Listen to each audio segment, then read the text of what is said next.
Alright folks, let me show you something interesting. Imagine you have 1,000 AI-generated videos sitting in a folder. All ready, all edited, but not uploaded. And the reason? Not the video, not the editing, it's the upload process. Titles, descriptions, tags, thumbnail, authentication, privacy settings, email notifications, sheet tracking, that's the real bottleneck. So I thought, what if we don't automate one step? What if we automate the entire publishing lifecycle? So here's what I did. I created a skill and accomplish called /YT-upload. And I didn't give it structured input. I didn't give it a metadata file. I just typed, please upload the YouTube video from this directory as a priority. That's it. No CSV, no title, no description, just intent. And here's where it gets interesting. The moment I hit send, accomplish didn't jump straight to execution. It planned. On the right side, you can see it generating its own structured plan. Read skill documentation.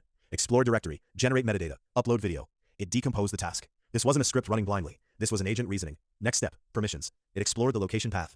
It requested permission only when needed. Not before, not unnecessarily. That's important, because real automation respects boundaries. Now here comes the suspense. Authentication, OAuth, and this is where most automation fails. Google rejected the initial redirect configuration. We hit authentication errors, 503 permission issues, and this is usually the moment where agents give up. But Accomplish didn't. It retried, then retried again. Then instead of looping blindly, it inspected the configuration. It looked at the redirect URI and client secret.json. It realized the issue was with redirect flow alignment. It temporarily adjusted backend testing code to isolate the problem. It retained localhost as redirect. It reattempted the OAuth handshake, captured the authorization code, completed the token exchange, stored token.json, and once authentication stabilized, it reverted the temporary debugging modifications. That was the wow moment for me. It didn't just fix the issue, it cleaned up after itself. Now with authentication stable, the real flow began. It generated SEO-optimized 100-character title, 2,000 plus character description, 30 plus tags. It wrote everything into metadata. Then it executed batch upload, used resumable upload, captured the video ID, updated upload state.json, sent an email notification, updated Google Sheets tracker, and later, as requested, switched privacy to public. No manual YouTube dashboard interaction.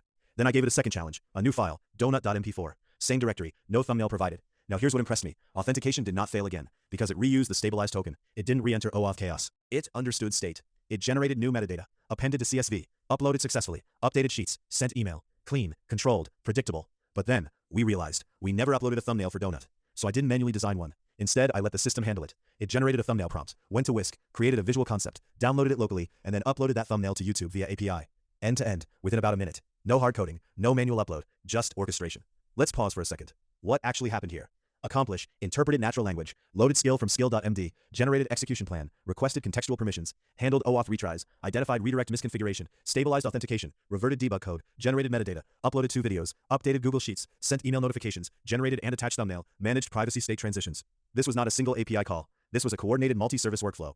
And what makes this powerful isn't that it uploaded a video, it's that it survived failure. It adapted, it corrected configuration, it maintained state, and it completed the job. That's the difference between automation and orchestration. That's the difference between a script and an agent. So if you're thinking about the hackathon theme, automate me if you can, this is my answer. Not just automation, but autonomous execution, built with Accomplish.